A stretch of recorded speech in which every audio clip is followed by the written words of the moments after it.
Hello everyone. I welcome you all to the India's largest learning platform, an academy, and here we are going to focus on cracking MPPSC and Vyapam.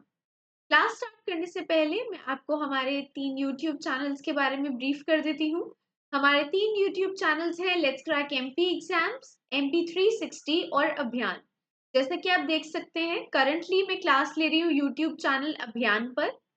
जिस तरह इन channels पर classes conduct होती हैं उसी तरह हमारे 3 Telegram channels हैं जहां पर इन क्लासेस का कंटेंट शेयर किया जाता है. ये है लेट्स क्रैक एमपी एग्जाम्स, अभियान और MP 360. तो जिस तरह अभी करंटली मैं क्लास अभियान चैनल पर ले रही हूँ तो इस क्लास की PDF भी मैं टेलीग्राम चैनल अभियान पर शेयर करूंगी जहां से आप इसको डाउनलोड कर सकते हैं. आप इसको रख सकते हैं नोट्स की तरह अपने पास फॉर प्रिपरेशन या रिविजन पर्पस.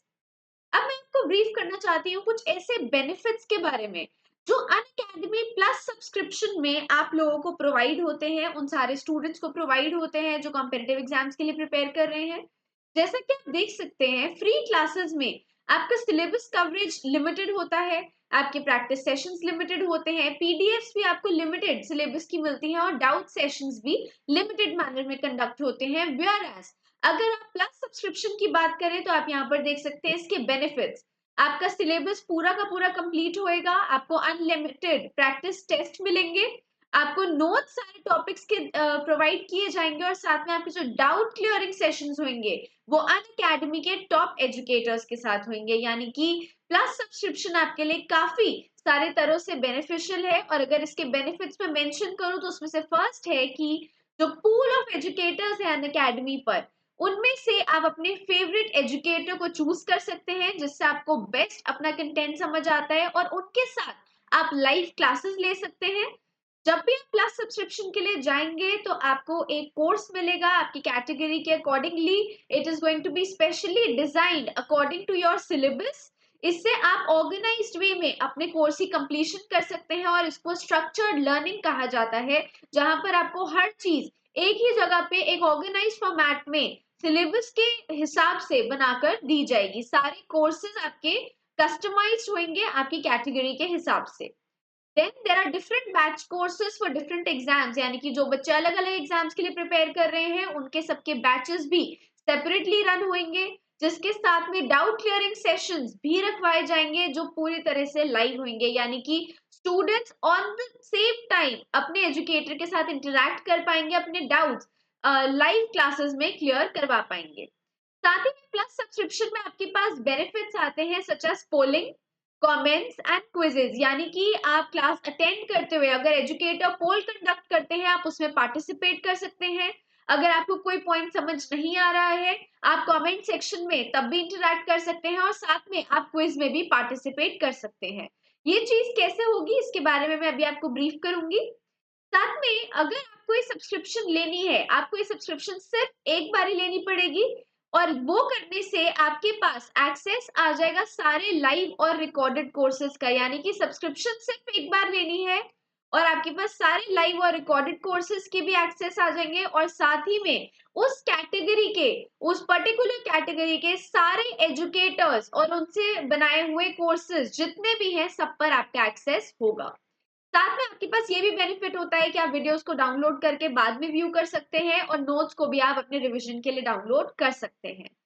इस स्लाइड में मैं आपको ये बताना चाहती हूँ कि अनअकैडमी ऐप को अगर आप डाउनलोड करेंगे तो आपके पास ये स्पेशल क्लासेस हैं, स्पेशल फ्री क्लासेस हैं जो रन हो रही हैं MP पुलिस कांस्टेबल एग्जाम के लिए. तो इसका एक ये फ्री रिवीजन कैंप चल रहा है. जो स्टूडेंट्स इस एग्जाम के लिए प्रिपेयर कर रहे हैं वो जरूर इस कैंप में पार्टिसिपेट करें, इन क्लासेस को अटेंड करें. ये आपके एग्जाम के पॉइंट ऑफ व्यू से काफी ज्यादा बेनिफिशियल है. ये बैच 26 फरवरी को स्टार्ट हुआ था और 12 मार्च तक ये कैंप रन होएगा. यहाँ पर फ्री स्पेशल क्लासेस मिलेंगी रोज. यहाँ पर थ्योरी के साथ MCQs को भी कवर किया जाएगा MP पुलिस सिलेबस के हिसाब से और साथ में यहाँ पर full length free MP police mock test होंगे एवरी सैटरडे को. तो यहाँ पर ये स्केड्यूल मेंशन है. With the subject and the name of the educator, और साथ में टाइम मेंशन्ड है। तो जो भी बच्चे एमपी पुलिस कांस्टेबल की तैयारी कर रहे हैं, मैं उनको हाईली रिकमेंड करती हूँ कि वो इस कैंप में जरूर पार्टिसिपेट करें। अनअकैडमी ऐप को अभी ही डाउनलोड करें, और ये फ्री स्पेशल क्लासेस हैं, तो प्लीज इनको आप मिस ना करें। नेक्स्ट है MP police and MP SI free full length mock test, यानी कि यहाँ पर फुल लेंथ पूरे सिलेबस को कवर करते हुए मॉक टेस्ट कंडक्ट किए जा रहे हैं, जिसके टाइम और डेट्स भी यहाँ पर मेंशन है। ये हुए थे फरवरी में। तो जैसा कि आप देख सकते हैं, प्लस सब्सक्रिप्शन लेने से या अनअकैडमी की सिर्फ ऐप को भी डाउनलोड करने से आपको इतने सारे बेनिफिट्स यहाँ पर मिलते हैं। जैसे कि यहाँ पे फरवरी में टेस्ट कंडक्ट किए गए थे, अब फ्यूचर में भी जैसे जैसे एग्जाम्स आपके पास आएंगे, आपको ऐसे बेनिफिट्स मिलते रहेंगे। Next is Unacademy daily MPG के free test series for MPPSC prelims. अब आप देख सकते हैं एमपीपीएससी प्रीलिम्स के लिए भी डेली एमपीजीके के फ्री टेस्ट सीरीज को इंट्रोड्यूस किया गया है।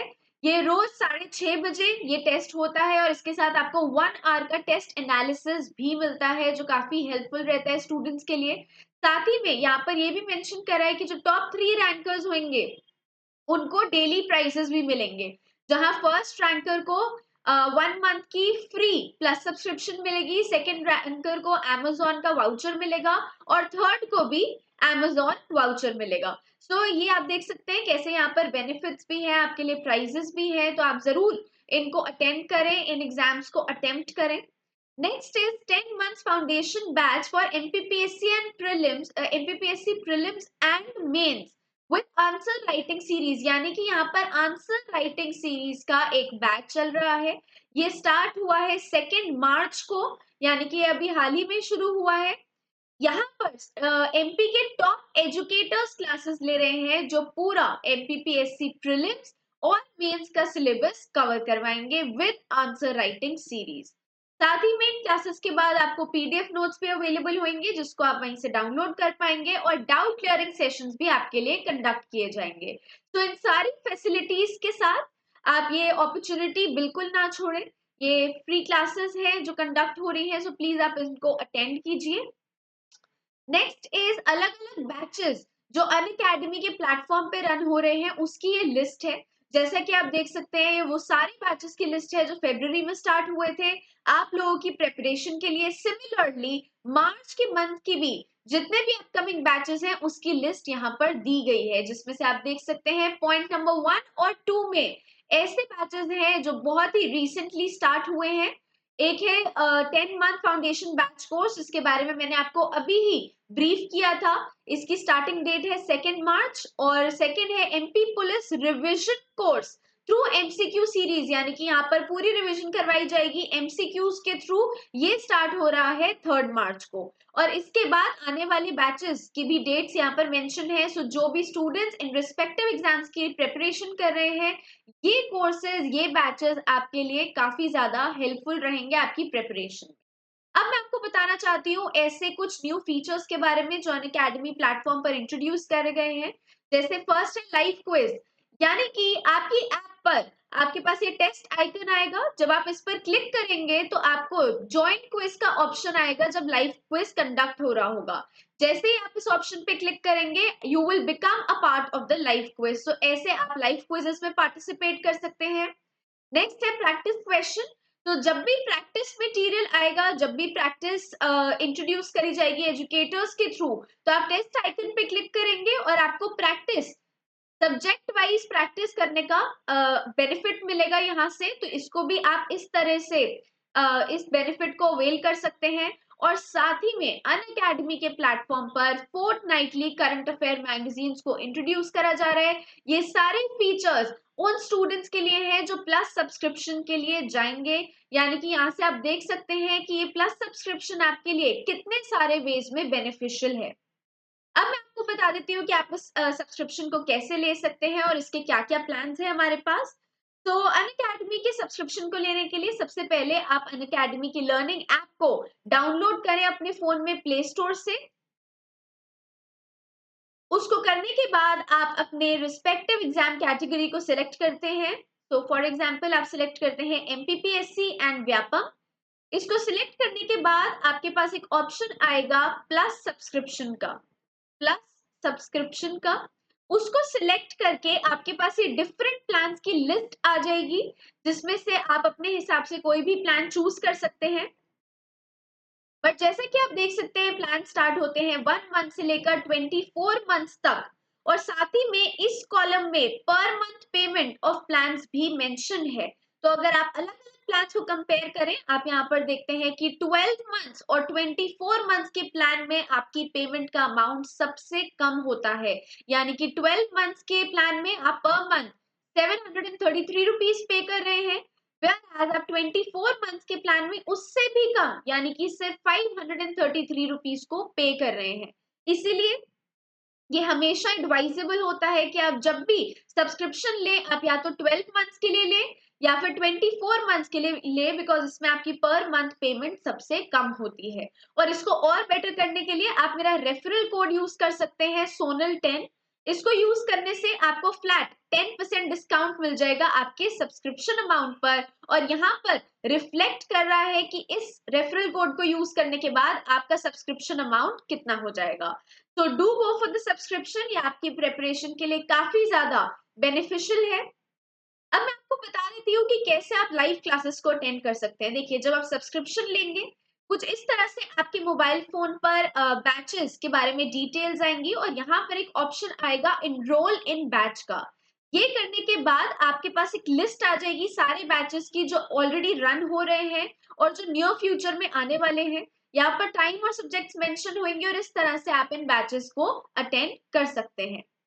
सेकेंड इज कि आप यहाँ से नोट्स कैसे डाउनलोड करेंगे। तो जब भी कोई क्लास कंडक्ट होगी, आप उस क्लास के ऑप्शन पर जाएंगे, तो यहाँ पर आपके पास पीडीएफ को डाउनलोड करने का ऑप्शन है, और यहाँ पर वीडियो को डाउनलोड करने का भी ऑप्शन है, यानी कि आप दोनों चीजों को डाउनलोड कर सकते हैं।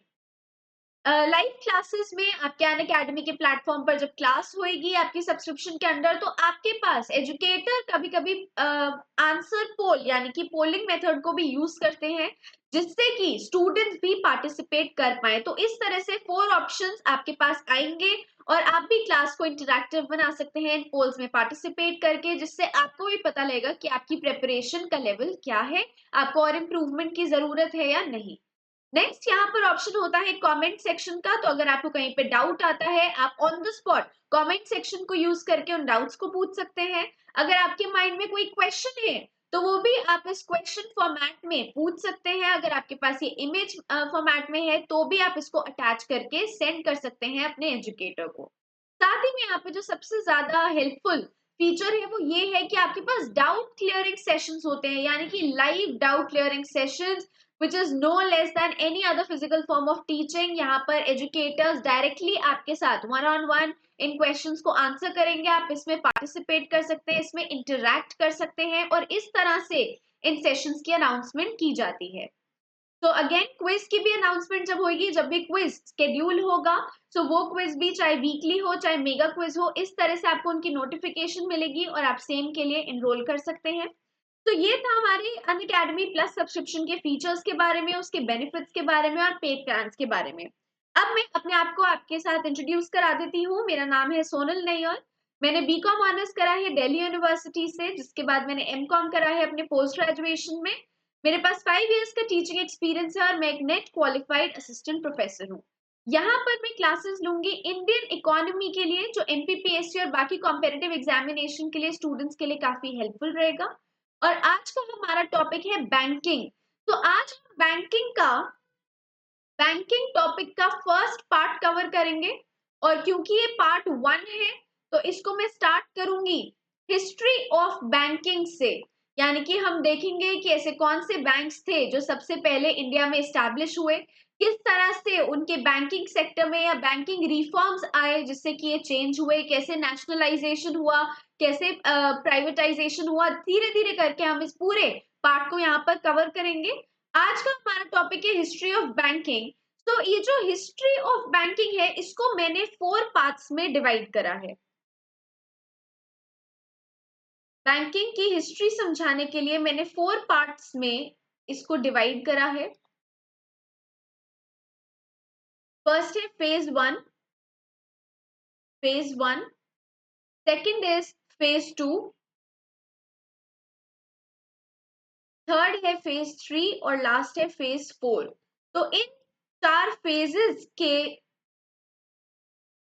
मेथड से हम हिस्ट्री ऑफ बैंकिंग के फर्स्ट टॉपिक को कवर करेंगे। हम यहाँ पर देखेंगे कैसे बैंक्स इंट्रोड्यूस हुए, फर्स्ट बैंक कौन से फेज में आया, सेकेंड फेज में कौन से अलग सेट ऑफ बैंक्स एस्टैब्लिश हुए। तो यहाँ पर मैं स्टार्ट करना चाहती हूँ फेज 1 से। फेज 1 में हमें ये मेंशन करना है कि when did first bank of India, when was first bank of India established, यानी कि फर्स्ट फेज में आएगा वो पहला इंडिया का बैंक जो इस्टेब्लिश हुआ था। तो फर्स्ट बैंक ऑफ इंडिया था bank of Hindustan, bank of Hindustan. In notes को मैंने काफी कॉम्पैक्ट वे में बनाया है जिससे कि बहुत ज्यादा शॉर्ट रहे, ये नोट्स आपके लिए काफी ज्यादा क्रिस्प रहे, इसको लर्न करने में काफी आसानी हो। तो अगर आप इसको सेम लाइंस पे फॉलो करेंगे, यहाँ पे पूरा पीस ऑफ इंफॉर्मेशन आपको गिवन है, आपका पूरा टॉपिक कवर हो जाएगा। तो फर्स्ट फेज में which was the first Bank of India, India का पहला बैंक कौन सा था, वो था बैंक ऑफ हिंदुस्तान। और ये कौन से ईयर में इस्टेब्लिश हुआ था, ये इस्टेब्लिश हुआ था 1770 में। ये प्लीज बिल्कुल मत भूलना, ये आपके लिए काफी इंपॉर्टेंट है याद रखने के लिए, चाहे वो फर्स्ट बैंक का नाम हो, चाहे वो फर्स्ट बैंक का ईयर ऑफ एस्टैब्लिशमेंट हो, ये काफी इंपॉर्टेंट है। ये बैंक तो इस्टेब्लिश हुआ था 1770 में, पर ये कहाँ इस्टेब्लिश हुआ था, ये इस्टेब्लिश हुआ था कोलकाता में। तो इसका जो लोकेशन है वो भी आपको याद होना चाहिए। और साथ ही में 1770 में इस्टेब्लिश होने के बाद द बैंक फेल्ड, यानी कि ये बैंक वापस से बंद हो गया था। The bank failed and ceased its operations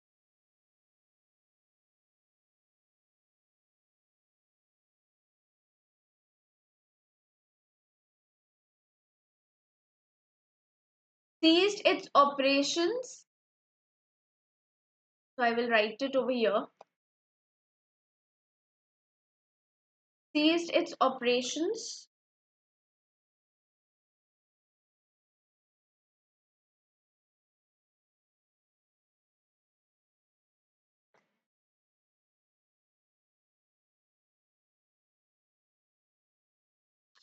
in 1832। यानी कि अगर एक बारी मैं फिर से आपको इसके बारे में ब्रीफ कर देती हूँ, हिस्ट्री ऑफ बैंकिंग को 4 पार्ट्स में डिवाइड किया गया है, जिसमें से फर्स्ट है वो फेज जहां पर हम देखेंगे कि ऐसा कौन सा बैंक था जो सबसे पहला बैंक था इंडिया का, तो वो था बैंक ऑफ हिंदुस्तान। ये बैंक इंट्रोड्यूस हुआ था, इस्टेब्लिश हुआ था 1770 में, और ये कोलकाता में लोकेटेड था। इसके बाद ये बैंक फेल हो गया था, इन्होंने अपने ऑपरेशंस बंद कर दिए थे इन द ईयर 1832। तो यहाँ पर फर्स्ट बैंक के बारे में पूरी इंफॉर्मेशन कंप्लीट होती है। और अगर मैं आपको प्रीवियस स्लाइड पर ले जाकर एक बार इसकी रीडिंग भी करवाऊं तो आप देख सकते हैं, यहाँ पर लिखा है phase 1, bank of Hindustan was the first Bank of India, it was established in 1770 in Kolkata. तो आपके पास सेम इंफॉर्मेशन है और साथ में एडेड इंफॉर्मेशन मैंने आपको दे दी कि इस बैंक के जो ऑपरेशंस हैं वो सीज हुए थे 1832 में। अब हम चलते हैं फेज 2 में। फेज 2 में था इस्टेब्लिशमेंट ऑफ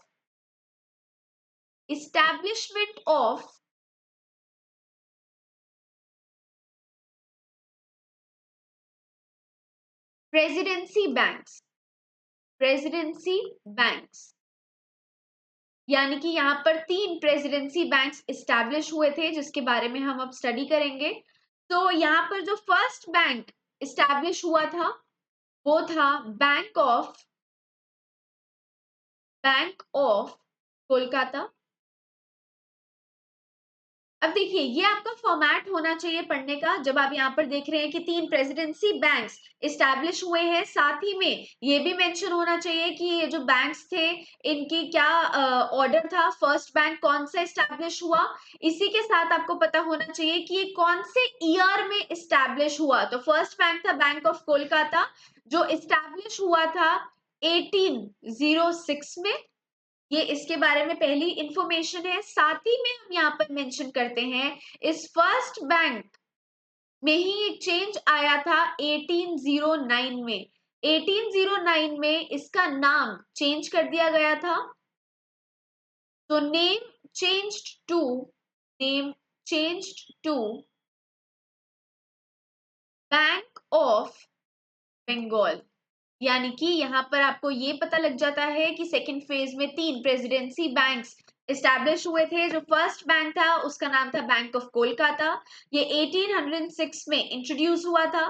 उसी के 3 साल के बाद 1809 में इस बैंक का नाम चेंज करके रख दिया गया था बैंक ऑफ बंगाल। और इस बैंक को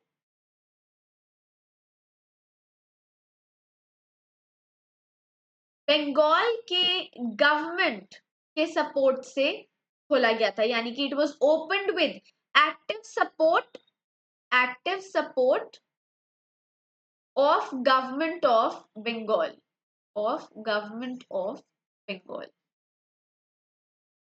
तो ये वो इंफॉर्मेशन थी जो आपको पता होनी चाहिए with respect to the first presidency bank that was launched. अब अगर यहीं पर मैं सेकंड बैंक की बात करूं, तो जो सेकंड बैंक था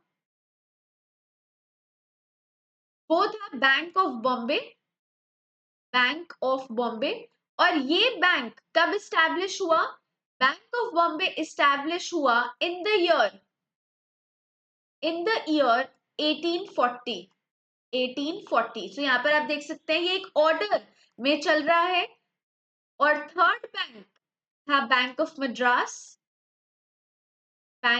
Madras,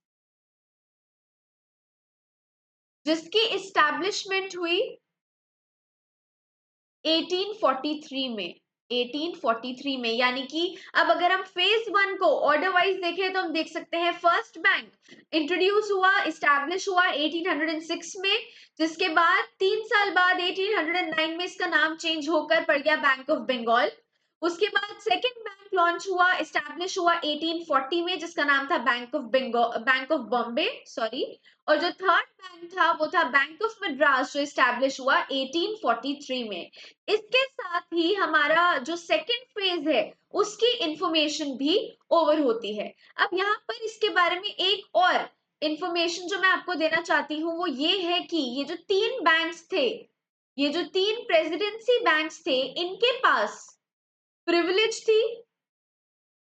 they had the privilege of the issue of currency notes. यानी कि इन तीन बैंक्स के पास ये प्रिविलेज थी कि ये करेंसी नोट्स को प्रिंट कर सकते थे, इन करेंसी नोट्स को इशू कर सकते थे। पर ये जो प्रिविलेज थी ये भी एक रिस्ट्रिक्टेड वे में थी। यानी कि अप टू सम रिस्ट्रिक्शन ही ये इन करेंसी नोट्स को प्रिंट कर सकते थे। और ये प्रिविलेज भी बाद में this privilege was was taken by government of India. यानी कि बाद में ये प्रिविलेज भी गवर्नमेंट ऑफ इंडिया ने ले ली थी। तो यानी कि ये प्रिविलेज अब इन तीन प्रेसिडेंसी बैंक से किसके पास चली गई थी? गवर्नमेंट ऑफ इंडिया के पास। इसके साथ हमारे दो फेजेस कंप्लीट होते हैं, फेज 1 और फेज 2। अब क्विकली मैं आपको ये फेज भी रीड करवा देती हूँ, फिर हम नेक्स्ट फेज पे चलेंगे यानी कि फेज 3 पर। तो फेज 2 में मेंशन है establishment of presidency banks took place. ये तीन प्रेसिडेंसी बैंक्स थे जिनको एस्टैब्लिश किया गया था। फर्स्ट था बैंक ऑफ कोलकाता, जिसको एस्टैब्लिश करा था 2 जून 1806 को। इसकी एस्टैब्लिशमेंट हुई थी कोलकाता में। इस बैंक को रीनेम किया गया था एज बैंक ऑफ बंगाल और ये करा था 1809 में। जो सेकेंड बैंक इंट्रोड्यूस हुआ था, सेकेंड प्रेसिडेंसी बैंक एस्टैब्लिश हुआ था, वो था बैंक ऑफ बंगाल, जो इनकॉर्पोरेट हुआ था 15 अप्रैल 1840 में। थर्ड बैंक था बैंक ऑफ मद्रास, जिसको इनकॉर्पोरेट किया गया था 1 जुलाई 1843 में। तो यहाँ पर आपके पास तीनों बैंक्स के ईयर्स आ जाते हैं और इसकी जो एडेड इंफॉर्मेशन है वो ऑलरेडी मैंने आपको यहाँ पर प्रोवाइड कर दी है। तो फेज 1 और फेज 2 के बाद अब हम चलते हैं फेज 3 पर। तो जब हम फेज 3 की बात करते हैं, यहाँ पर भी एक सेट ऑफ बैंक्स हैं जिनकी एस्टैब्लिशमेंट हुई थी। तो यहाँ पे फर्स्ट बैंक है इलाहाबाद बैंक। इलाहाबाद बैंक जिसको इस्टेब्लिश किया गया था, जिसकी इस्टेब्लिशमेंट हुई थी 1865 में।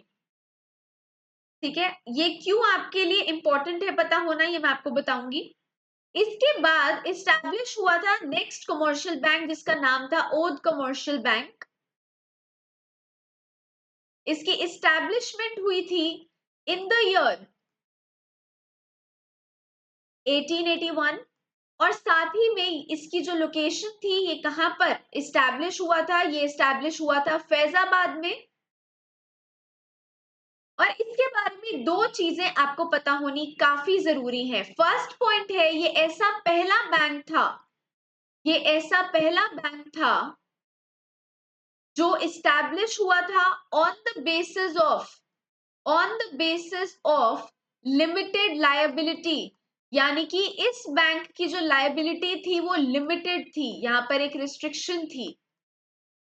ये ऐसा पहला बैंक था और साथ ही में ये पहला बैंक था जिसका फर्स्ट बैंक है, यहां पे हम लिख सकते हैं first commercial bank of India, first commercial bank of India with an entirely with an entirely Indian board of directors. यानी कि ये ऐसा पहला बैंक था जिसमें बोर्ड ऑफ डायरेक्टर्स सारे इंडियंस थे। ठीक है, ये आपके लिए लर्न करना, ये आपके वो पता होना इसीलिए जरूरी है बिकॉज ये क्वेश्चंस एमसीक्यूज में देखे जाते हैं। ये फीचर्स बता के वो कभी कभी बैंक आइडेंटिफाई करने के लिए कहते हैं, या फिर कभी कभी क्वेश्चंस में बैंक का नाम मेंशन करके आपको 4 ऑप्शंस देकर वो फीचर्स आइडेंटिफाई करने के लिए कहते हैं। इसीलिए ये काफी इंपॉर्टेंट है। ओद कमर्शियल बैंक को लेकर ये पॉइंट्स हैं जो आपके माइंड में होने चाहिए। नेक्स्ट बैंक जो इस्टेब्लिश हुआ था फेज 3 में, वो था Punjab national bank. Punjab national bank, ये बैंक इस्टेब्लिश हुआ था इन द ईयर 1894। और साथ ही में हम यहाँ पर ये भी मेंशन करते हैं कि this was the first bank, this was the first bank to have, the first bank to have been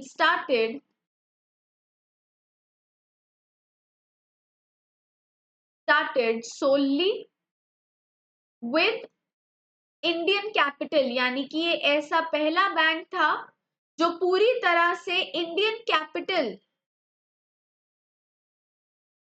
से स्टार्ट हुआ था। यानी कि पूरा का पूरा इसमें जो पैसा लगा था इसके एस्टैब्लिशमेंट में वो इंडियन कैपिटल था। और साथ ही में हम ये भी लिख सकते हैं कि ये ऐसा बैंक है दैट सर्वाइव्स, ऐसा बैंक है दैट सर्वाइव्स टिल डेट। यानी कि 1894 में ये बैंक एस्टैब्लिश हुआ था और आज तक ये बैंक रन भी हो रहा है। ठीक है, और इसकी स्टैब्लिशमेंट कैसे हुई थी, पूरे इंडियन कैपिटल से। अगेन ये इसीलिए इंपॉर्टेंट है पॉइंट बिकॉज एमसीक्यूज में ये क्वेश्चंस पूछे जाते हैं, राइट। और अगर कभी आपके क्वेश्चन में आए, आपके एमसीक्यूज में आए, which is the oldest bank that is still operating till date, ऐसा कौन सा बैंक है जो सबसे पुराना है और आज की डेट में भी ऑपरेट हो रहा है, तो आप कहेंगे Allahabad bank. Because Allahabad bank 1865 में इस्टेब्लिश हुआ था, जो कि पंजाब नेशनल बैंक से भी पहले का ईयर है।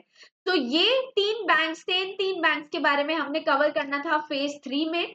और अब इसके बाद मैं आपको फेज 4 भी एक्सप्लेन कर देती हूँ, जिसके बाद हम इन दोनों को साथ में रीड करेंगे।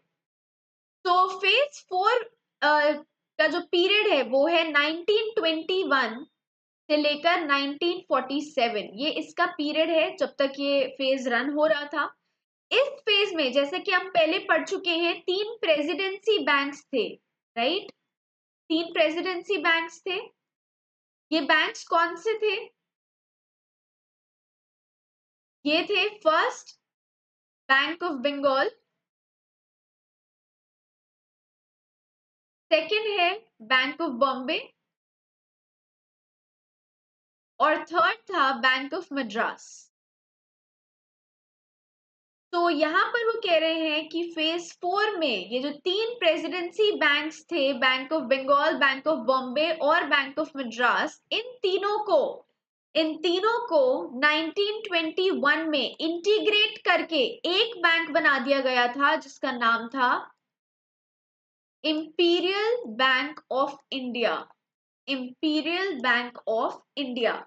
यानी कि अगर कभी आपसे कोई एमसीक्यू पूछा जाता है जहां पर डिफरेंट ऑप्शंस दिए होते हैं और ये क्वेश्चन होता है कि इंपीरियल बैंक ऑफ इंडिया किन बैंक्स को इंटीग्रेट करके, किन बैंक्स को रीऑर्गेनाइज करके बनाया गया था, तो उस क्वेश्चन के लिए आपको इन तीनों बैंक्स के नाम पता होना चाहिए। आपको पता होना चाहिए कि ये इंपीरियल बैंक ऑफ इंडिया की स्टैब्लिशमेंट हुई थी 1921 में, और 3 बैंक्स को रीऑर्गेनाइज किया गया था यहाँ पर, जो कि थे हमारे 3 presidency banks, Bank of Bengal, Bank of Bombay and Bank of Madras. तो यहाँ पर हमारे फोर्थ फेज की भी इंफॉर्मेशन खत्म होती है, तो मैं आपको एक बार ये रीड करवा देती हूँ।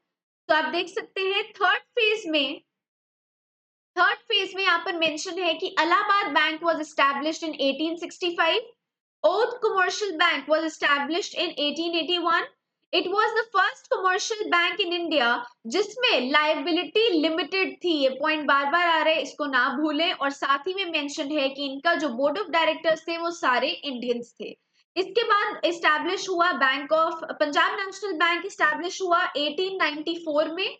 और ये जो बैंक है इसकी स्टैब्लिशमेंट पूरी तरह से इंडियन कैपिटल से करी गई थी। एंड इलाहाबाद बैंक वो ओल्डेस्ट बैंक है जो आज तक ऑपरेट होता है। तो ये फैक्ट्स आपको पता होना चाहिए, बिकॉज प्रीलिम्स में एमसीक्यू फॉर्म में क्वेश्चन आएंगे, तो इसीलिए इनको याद रखना काफी इंपॉर्टेंट है आपके लिए। अब हम आते हैं फेज 4 पे, जहां पर लिखा गया है कि द प्रेसिडेंसी बैंक्स, जो 3 प्रेसिडेंसी बैंक्स थे यानी कि Bank of Bengal, Bank of Bombay and Bank of Madras, इनको रीऑर्गेनाइज और अमेलगमेट करके 1921 में एक सिंगल बैंकिंग एंटिटी बना दिया गया था, जो कि था इंपीरियल बैंक ऑफ इंडिया। सो इसको प्लीज आप माइंड में रखना, ये काफी इंपॉर्टेंट है। और जैसे कि मैंने आपको पहले मेंशन करके बताया था, फेज 4 का पीरियड 1921 से 1947 तक था। ऐसा क्यों था? बिकॉज यहाँ पर हम मेंशन कर सकते हैं कि इंडिपेंडेंस के बाद, आफ्टर इंडिपेंडेंस,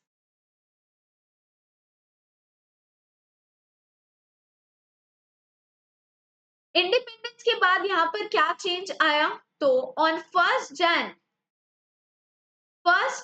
1949 में, 1 जैन 1949 में by RBI bye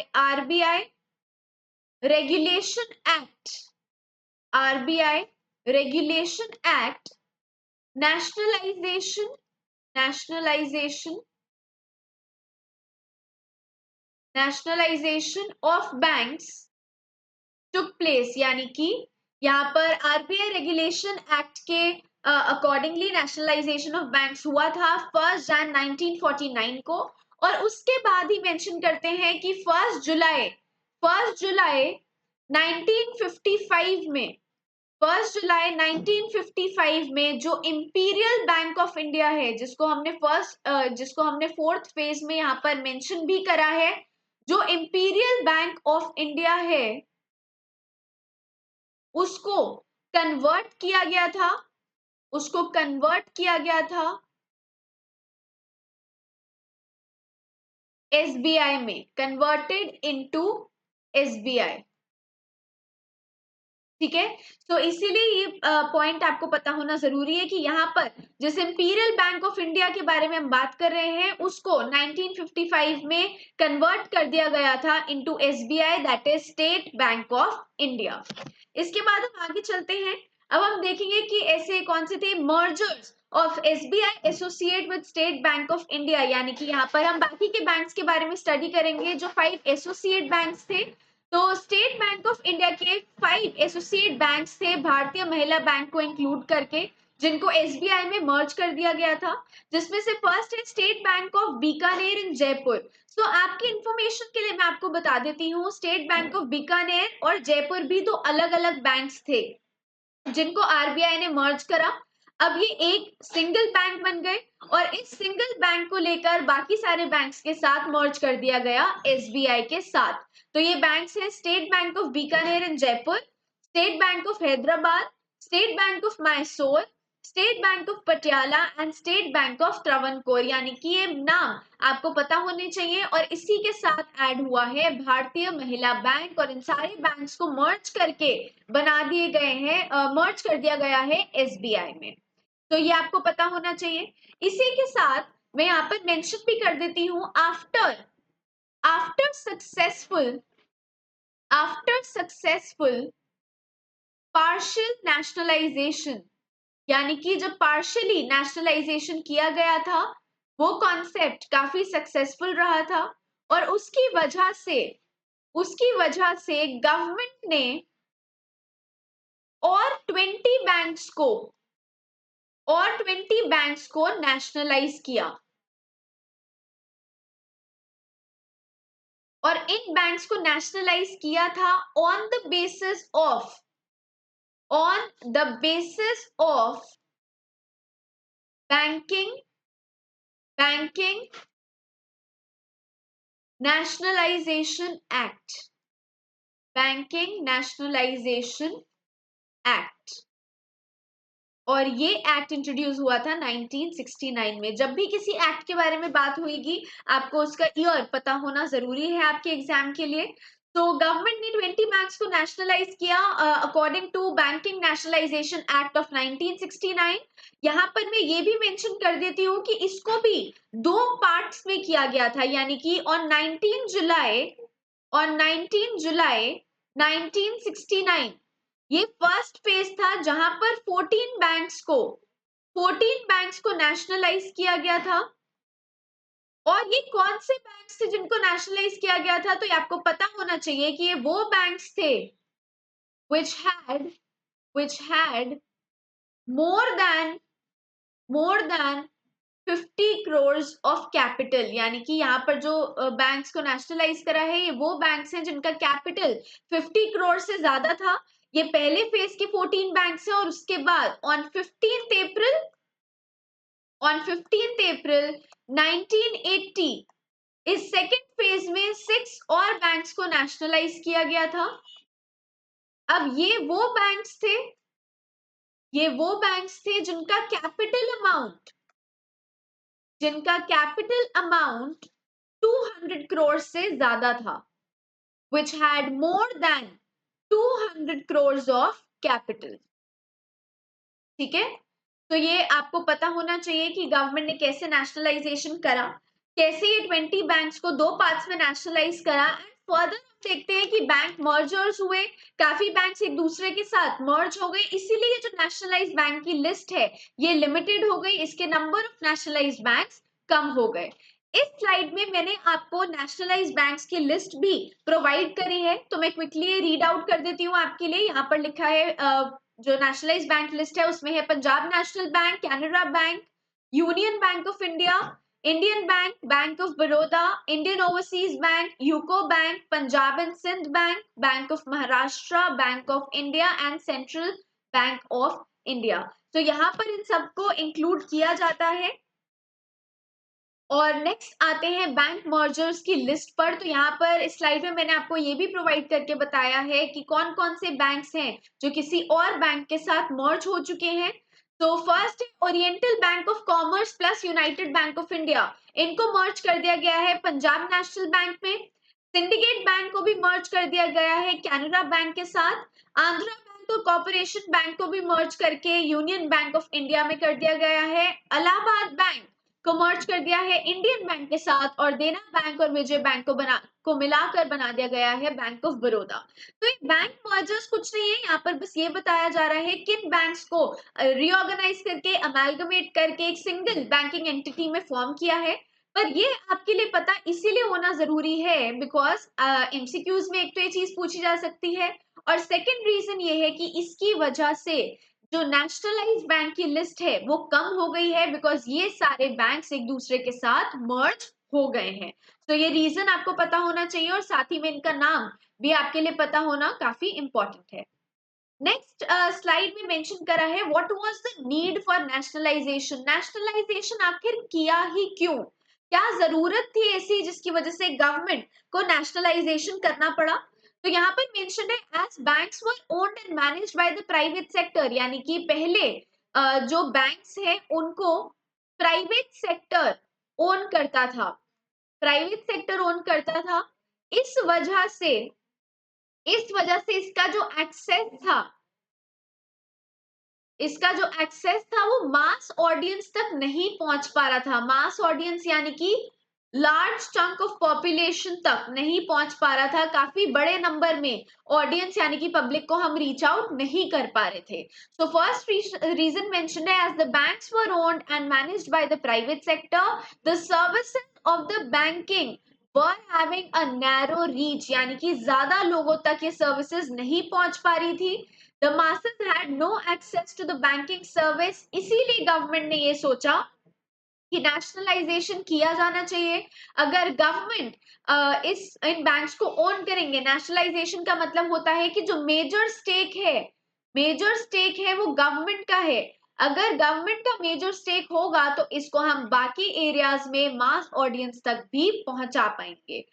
Second reason है the government needed to directed the resources in such a way that greater public benefit could take place। जैसा कि हम जानते हैं जब भी हम वेलफेयर की बात करते हैं, जब भी हम पब्लिक के बेनिफिट की बात करते हैं, तो यहाँ पर गवर्नमेंट सेक्टर का मेंशन जरूर होगा, पब्लिक सेक्टर का नाम जरूर आएगा।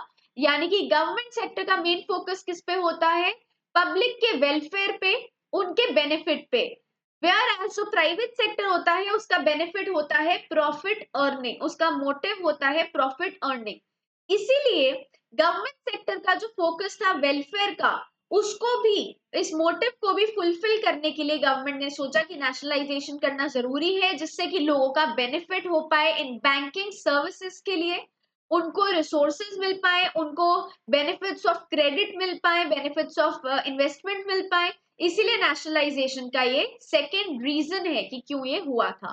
थर्ड है the plan development of the economy required a certain degree of government control on the capital generated by the economy, यानी कि इकोनॉमी की प्लान डेवलपमेंट पे फोकस किया जा रहा था। ऐसे प्लान्स बनाए जा रहे थे, टारगेट सेट करे जा रहे थे, जिनको एक पर्टिकुलर टाइम फ्रेम के अंदर अचीव करना था। तो इनको अचीव करने के लिए ये जरूरी था कि गवर्नमेंट का कंट्रोल इन पर रहे। सो गवर्नमेंट को अपना कंट्रोल मेंटेन करने के लिए भी नेशनलाइजेशन के कॉन्सेप्ट को इंट्रोड्यूस करना पड़ा, बैंक्स को नेशनलाइज करना पड़ा, सो दैट उनका कंट्रोल रहे इस सेक्टर पर। क्लियर। सो ये थे वो पॉइंट्स जो मेंशन करते हैं कि नेशनलाइजेशन इकोनॉमी में क्यों जरूरी था। इसके बाद हम चलते हैं टाइप्स ऑफ बैंक्स पर। टाइप्स ऑफ बैंक्स पर जाने से पहले मैं आपको एक और गवर्नमेंट इनिशिएटिव यानी कि गवर्नमेंट के थ्रू इंट्रोड्यूस करी गई एक योजना के बारे में बताना चाहती हूँ। तो ये है प्रधानमंत्री जन धन योजना। यानी कि यानी कि ये एक ऐसी योजना है जो गवर्नमेंट ने इंट्रोड्यूस करी थी, प्रधानमंत्री जन धन योजना। आपको पता होना चाहिए कि ये योजना कौन से ईयर में इंट्रोड्यूस हुई, कौन से ईयर में गवर्नमेंट ने इसको इंट्रोड्यूस करा। तो ये हुआ था 28 अगस्त को इन द ईयर 2014। अब अगर मैं आपको बताऊं कि इस योजना का एम क्या था, इस योजना का एम था first of all banking services को ज्यादा लोगों तक पहुंचाना, वीकर सेक्शन तक पहुंचाना इनका एम था। और इस एम की वजह से, इस योजना के सक्सेसफुल इंप्लीमेंटेशन की वजह से ये योजना ने एंटर करा the Guinness book of world records में। और इसका रीजन क्या था, इसका रीजन था इस बुक में इस योजना का मेंशन इसलिए करा गया है because for opening for opening most bank accounts for opening most bank accounts during during the, during the during the week starting 23rd अगस्त 2014, यानी कि maximum number of bank accounts इस पीरियड में खोले गए थे और इस वजह से इस योजना ने एंटर करा है Guinness book of world record में। और इसको इंट्रोड्यूस कब किया गया था? ये इंट्रोड्यूस हुआ था इन द ईयर 2014।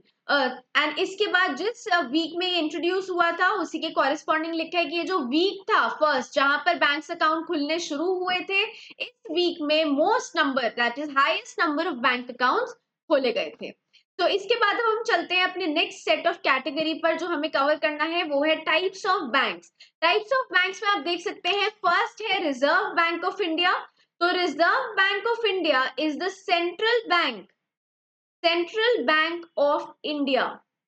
आपको पता होना चाहिए रिजर्व बैंक ऑफ इंडिया कौन से ईयर में इस्टेब्लिश हुआ था? तो इट वाज इस्टेब्लिश्ड इन 1935। आपको ये ईयर पता होना बहुत जरूरी है। फिर टाइप्स ऑफ बैंक्स में दो कैटेगरीज आती हैं, एक है स्केड्यूल्ड बैंक्स और एक है अनस्केड्यूल्ड बैंक्स। इनका मतलब क्या है? स्केड्यूल्ड बैंक्स वो होते हैं that are listed under second schedule that are listed under second schedule of RBI Act of 1934। यहाँ पर आप ध्यान रखना आरबीआई एक्ट का ईयर 1934 है, पर जब हम आरबीआई के एस्टैब्लिशमेंट की बात करते हैं तो वो ईयर है 1935। तो स्केड्यूल्ड बैंक की डेफिनेशन आती है कि ये वो बैंक्स हैं जो आरबीआई एक्ट 1934 के सेकंड स्केड्यूल में लिस्टेड है। और इन्हीं लाइंस पर अगर मैं आपको बताऊं कि अनस्केड्यूल्ड बैंक्स क्या होते हैं, तो ये वो बैंक्स हैं जो इस सेकंड स्केड्यूल में लिस्टेड नहीं है। ठीक है, सो ये तो बात हुई स्केड्यूल्ड और अनस्केड्यूल्ड बैंक की। इसमें मैं एक और पॉइंट मेंशन कर देती हूँ कि ये जो स्केड्यूल्ड बैंक्स हैं इनके लिए एक मैंडेट था, यानी कि एक ऑब्लिगेशन थी। It was mandatory to have at least ₹5 lakhs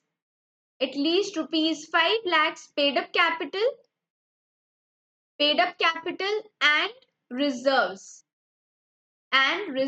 यानी कि जो स्केड्यूल्ड बैंक्स हैं उनका पेड अप कैपिटल और रिजर्व्स मिलाकर कम से कम 5 lakhs का अमाउंट होना जरूरी है।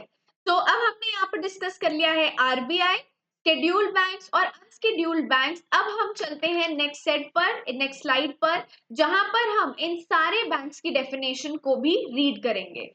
तो दे से व्हाट आर स्केड्यूल्ड बैंक्स? ये वो बैंक्स होते हैं जो जिनको लिस्ट किया गया है reserve bank of India act के सेकंड शेड्यूल में। और नॉन शेड्यूल्ड बैंक्स क्या है? ये वो बैंक्स हैं जिनको इस सेकंड शेड्यूल में लिस्ट नहीं किया गया है। नेक्स्ट आते हैं कमर्शियल बैंक्स। कमर्शियल बैंक्स वो बैंक्स होते हैं जो डायरेक्टली पब्लिक के साथ डील करते हैं, डायरेक्ट लिंक में होते हैं पब्लिक के साथ। और जैसे कि हम लोग जानते हैं सबसे ज्यादा पॉपुलरली नोन कमर्शियल बैंक्स हैं, बिकॉज हम लोग इन कमर्शियल बैंक्स के साथ डील करते हैं। तो यहाँ पर मैं मेंशन कर देती हूँ that major proportion of the business of the business of the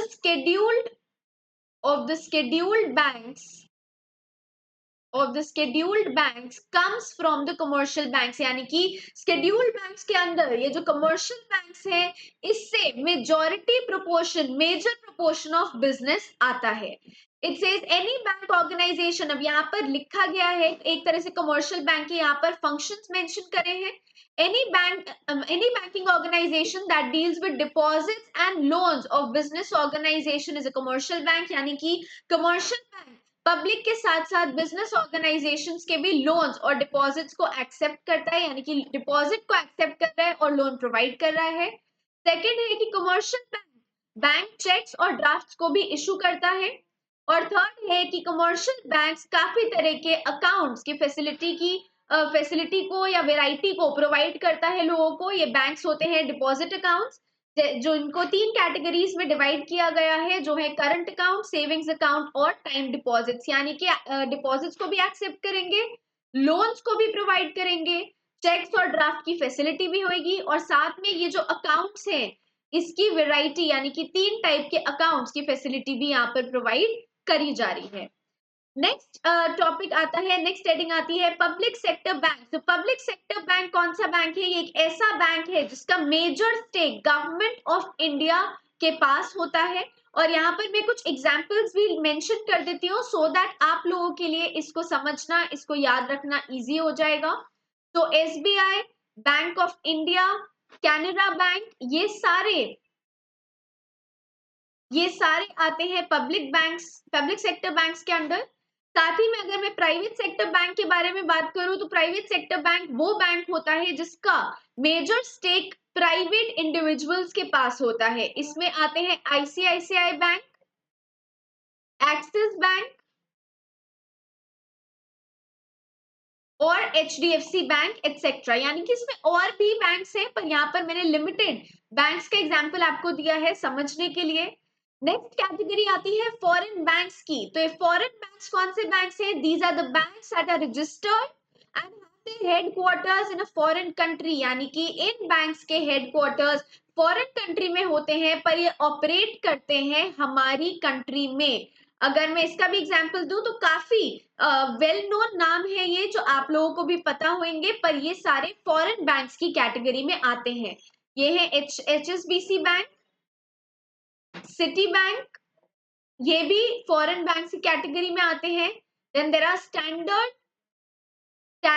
chartered bank etcetera. तो इन एग्जांपल्स को आप याद रख सकते हैं इन बैंक्स के बारे में रिटेन इंफॉर्मेशन रिटेन करने के लिए। तो this was all about the category. अगर हम वापस जाएं तो हम देखते हैं कि हमने यहाँ पर scheduled bank, unscheduled banks, commercial banks की कैटेगरीज को कवर किया है, जिसमें अब नेक्स्ट आएगा regional rural bank.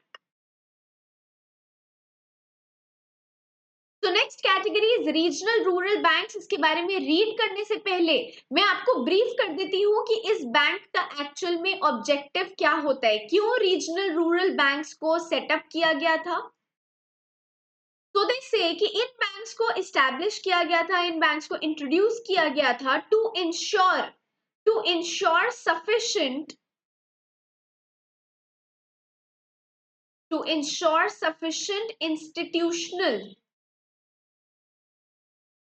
institutional credit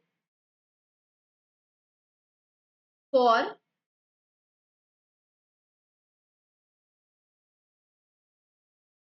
for agriculture and for agriculture and other rural sectors, यानी कि रीजनल रूरल बैंक्स का जो मेन फोकस था वो था एग्रीकल्चर पे और बाकी के रूरल सेक्टर्स में। और यहाँ पर इनका ऑब्जेक्टिव था कि इन एग्रीकल्चर और रूरल सेक्टर्स में प्रॉपर तरह से क्रेडिट फैसिलिटीज को प्रोवाइड किया जाए, जिससे कि ये लोग फंड्स ले पाए, ये लोग लोन्स ले पाए, इनका एक्सेस आ जाए इस फाइनेंस पर या इन फंड्स पर भी। तो इसीलिए हमने यहाँ पर मेंशन करा है रीजनल रूरल बैंक्स। यहाँ टर्म मेंशन है रूरल बिकॉज इनका मेन फोकस ही एग्रीकल्चर और बाकी के रूरल सेक्टर्स पर था। तो अब इसको मैं क्विकली रीड कर लेती हूँ आपके लिए। It says the regional rural banks were first setup on 2nd October 1975 and they were only 5 in numbers। यानी कि 5 रीजनल रूरल बैंक्स को सेटअप किया था 2nd October 1975 को।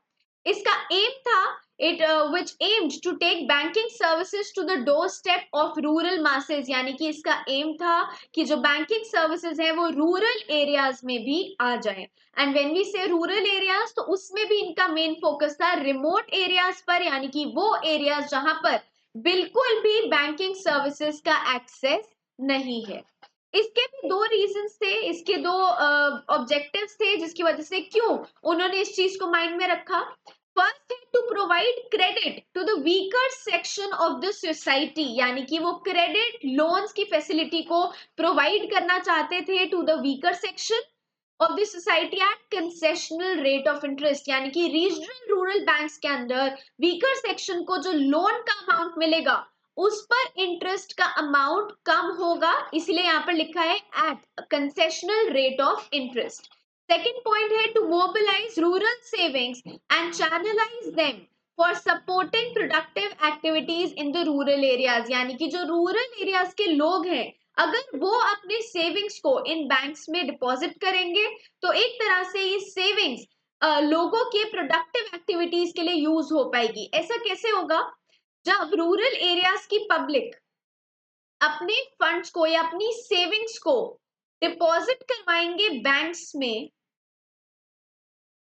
तो बैंक के पास डिपॉजिट बढ़ जाएंगे। जब बैंक के पास डिपॉजिट बढ़ेंगे तो वो आगे रूरल एरियाज के लोगों को यही अमाउंट प्रोवाइड कर पाएंगे in the form of loan. तो इस लोन से जो प्रोडक्टिव एक्टिविटीज है या आप कह सकते हो जो प्रोडक्शन कैपेसिटी है इन लोगों की वो इंक्रीज हो जाएगी।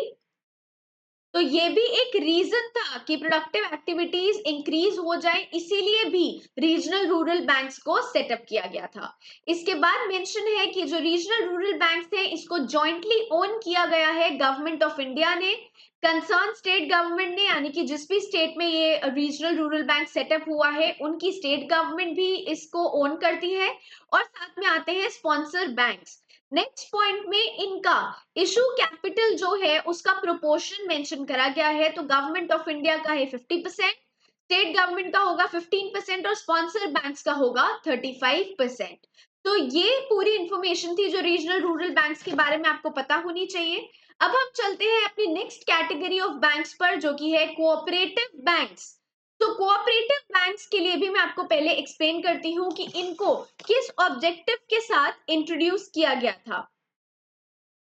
So the objective of setting up the cooperative banks was, first हम चाहते थे कि ये जो बैंक्स हैं ये रिप्लेस करें मनी लेंडर्स को,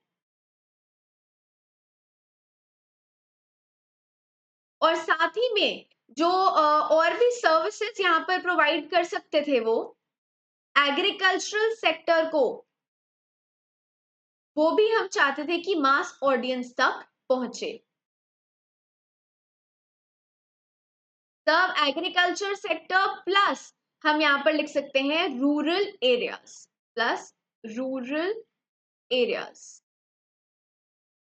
तो कोऑपरेटिव बैंक्स को सेटअप करने का रीजन था टू रिप्लेस मनी लेंडर्स। जैसे कि हम जानते हैं फार्मर्स के पास इनफॉर्मल सोर्स ऑफ फंडिंग होता है। ये इनफॉर्मल सोर्स क्या होता है? यहाँ पर मनी लेंडर्स होते हैं, यहाँ लैंडलॉर्ड्स होते हैं, और साथ ही में उनके पास ऑप्शन रहता है कि वो अपने रिलेटिव्स या फ्रेंड्स से फंड्स ले लें। पर ऐसा क्यों है? फार्मर्स बैंक के पास क्यों नहीं रीच आउट कर पा रहे थे? बिकॉज बैंक में प्रॉपर डॉक्यूमेंटेशन चाहिए होता है, फॉर्मेलिटीज होती हैं जो फार्मर के लिए उस टाइम पर काफी डिफिकल्ट था अरेंज करना, इस प्रोसेस में इन्वॉल्व होना। तो इससे बेटर उनको लगता था कि उनके पास जो इनफॉर्मल सोर्सेज हैं यानी कि मनी लेंडर्स, लैंडलॉर्ड्स और रिलेटिव्स, वो लोग इस सोर्स से फंड रेज करना ज्यादा इजी समझते थे। सो इसीलिए इन मनी लेंडर्स को रिप्लेस करने के लिए, बिकॉज हम जानते हैं ये मनी लेंडर्स फार्मर्स को एक्सप्लॉइट करते थे, यहाँ पर प्रॉपर पेपर वर्क तो नहीं होता था, इस वजह से जिससे कि फार्मर्स या फिर रूरल एरियाज के लोगों की एक्सप्लॉइटेशन ना हो, साथ में इनकी हेल्प हो पाए, इनको बेनिफिट मिले, चाहे वो फंड्स के टर्म में हो या बाकी सर्विसेज के लिए हो, इसीलिए कोऑपरेटिव बैंक्स को सेटअप किया गया था। कोऑपरेटिव बैंक्स होते क्या है? इनको क्रिएट करते हैं, these are created by persons. ये ऐसे लोगों के थ्रू क्रिएट होता है जो इस बैंक के लिए कॉमन इंटरेस्ट शेयर करते हैं, यानी कि लाइक माइंडेड पीपल होते हैं, इनकी सोच सेम होती है, इनके ऑब्जेक्टिव सेम होते हैं, इसलिए ये लोग मिलकर एक कोऑपरेटिव बैंक को सेटअप करते हैं। ये डिफरेंट सर्विसेज भी प्रोवाइड करते हैं। ये सर्विसेज होती हैं लोन की, साथ ही में डिपॉजिट सर्विसेज भी प्रोवाइड करते हैं, और इसी के साथ बैंकिंग अकाउंट की सर्विसेज को भी यहाँ पर प्रोवाइड किया जाता है। ठीक है, साथ में यहाँ पर एक बार फिर मैं मेंशन कर देती हूँ, they are the specialist. Cooperative banks को कहा जाता है specialist in agricultural agricultural products. तो यहाँ पर एग्रीकल्चर और एग्रीकल्चर से रिलेटेड सारे प्रोडक्ट्स की कवर कर रहे हैं और साथ ही में कहते हैं कोऑपरेटिव बैंक एग्रीकल्चरल प्रोडक्ट्स के एरिया में एक स्पेशलिस्ट की तरह काम करते हैं। तो मैं अब इसको क्विकली रीड कर लेती हूँ आप लोगों के लिए। It says a cooperative bank is a financial entity which belongs to its members, यानी कि जिन लोगों ने मिलकर ये कोऑपरेटिव बैंक बनाया होता है ये लोग ही इस कोऑपरेटिव बैंक के मेंबर्स होते हैं। So they are at the same time the owners customers of the bank, यानी कि ओनर भी है और कस्टमर भी है। ऐसा कैसे होता है? जैसे cooperative banks generally provide their members with a wide range of banking and financial services such as loans, deposits, banking accounts etcetera, यानी कि ये जो मेंबर्स होते हैं ये मिलकर एक कोऑपरेटिव बैंक फॉर्म करते हैं। उसके बाद ये लोग अपने फंड्स पूल करते हैं इसमें, और अगर किसी को लोन्स चाहिए होते हैं तो वो इन्हीं फंड्स को ले लेते हैं जिसको बाद में वो विद इंटरेस्ट वापस भी करते हैं। Commercial banks are the primary financiers of agricultural activities for some small scale industries and self-employed workers, यानी कि agricultural activities के लिए यहाँ पर वर्ड होना चाहिए कोऑपरेटिव। ओके, तो जो कोऑपरेटिव बैंक्स हैं वो एग्रीकल्चरल सेक्टर के लिए प्राइमरी फाइनेंसर है, यानी कि उनका जो प्राइमरी सोर्स ऑफ फाइनेंस है वो कोऑपरेटिव बैंक बन चुका है। And they function on the basis of no profit no loss, यानी कि इनका प्रॉफिट अर्निंग मोटिव नहीं होता। Even if they are at no profit no loss stage ये फिर भी रन होते हैं बिकॉज ये एग्रीकल्चर सेक्टर के लोगों के बेनिफिट के लिए बनाया गया है। और इसके साथ ही में लास्ट पॉइंट जो सबसे इंपॉर्टेंट है वो ये है that Anyonya cooperative bank limited ACBL ये फर्स्ट कोऑपरेटिव बैंक था इंडिया का। तो इसका नाम आप बिल्कुल भी ना भूलें, ये इंपॉर्टेंट है, ये एमसीक्यूज में कभी कभी पूछा भी जाता है। तो विद दिस हमारा कोऑपरेटिव बैंक भी कवर हो जाता है। यानी कि आज की क्लास में हमने पढ़ा हिस्ट्री ऑफ बैंकिंग, जहां पर हमने देखा कैसे डिफरेंट फेजेस में बैंक्स एस्टैब्लिश किए गए। फिर हमने पढ़ा SBI, the emergence of SBI, कि कैसे प्रेसिडेंसी बैंक्स को इंपीरियल बैंक्स में कन्वर्ट करा, फिर इंपीरियल बैंक को एसबीआई में कन्वर्ट कर दिया गया। फिर हमने पढ़ा कि एसबीआई कितने बैंक्स के साथ, कितने बैंक्स ऐसे हैं जो एसबीआई में मर्ज हुए हैं। उसके बाद हमने आज कवर करा टाइप्स ऑफ बैंक्स, और इन टाइप्स ऑफ बैंक्स में हमने अलग अलग कैटेगरीज कवर करी, जिसमें हमने क्लास को एंड करा with two topics, that was regional rural banks and cooperative banks. इसके साथ हमारा बैंकिंग का फर्स्ट पार्ट ओवर होता है। आज हमने first part of banking cover कर लिया है। नेक्स्ट क्लास में मैं सेकेंड पार्ट ऑफ बैंकिंग भी लेकर आऊंगी, और उसके लिए मैं आपको उसके साथ में एक और चीज कहना चाहती हूँ कि क्योंकि मैं आपको सारे बैचेस और बेनिफिट्स अनअकैडमी की प्लस सब्सक्रिप्शन के लिए ब्रीफ कर चुकी हूँ, तो जो स्टूडेंट्स एमपीपीएससी की तैयारी कर रहे हैं, एमपीपीएससी एग्जाम को क्रैक करने का सोच रहे हैं, वो जरूर अनअकैडमी की सब्सक्रिप्शन लें। और साथ ही में जो आप सब्सक्रिप्शन ले तो मेरा रेफरल कोड यूज करना ना भूलें, सोनल10। इससे आपको आपके सब्सक्रिप्शन अमाउंट पर 10% ऑफ भी मिलेगा। अब आपकी स्क्रीन पर एक बेल आइकन आ रहा होगा, उसको आप जरूर प्रेस करें, और इस बेल आइकन को प्रेस करने से आपको हमारी क्लास की सारी नोटिफिकेशंस मिलेंगी, इससे आपकी कोई भी क्लास मिस नहीं होगी। इस क्लास की पीडीएफ को मैं शेयर करूंगी टेलीग्राम चैनल अभियान पर, सो आप उस ग्रुप को जरूर ज्वाइन करें, उस चैनल को ज्वाइन करें जहां से आप इन पीडीएफ को या इन नोट्स को डाउनलोड कर पाएंगे। तो thank you all for joining in today. अब मैं आप लोगों को नेक्स्ट क्लास में मिलूंगी जहां पर मैं बैंकिंग का पार्ट 2 कवर करवाऊंगी।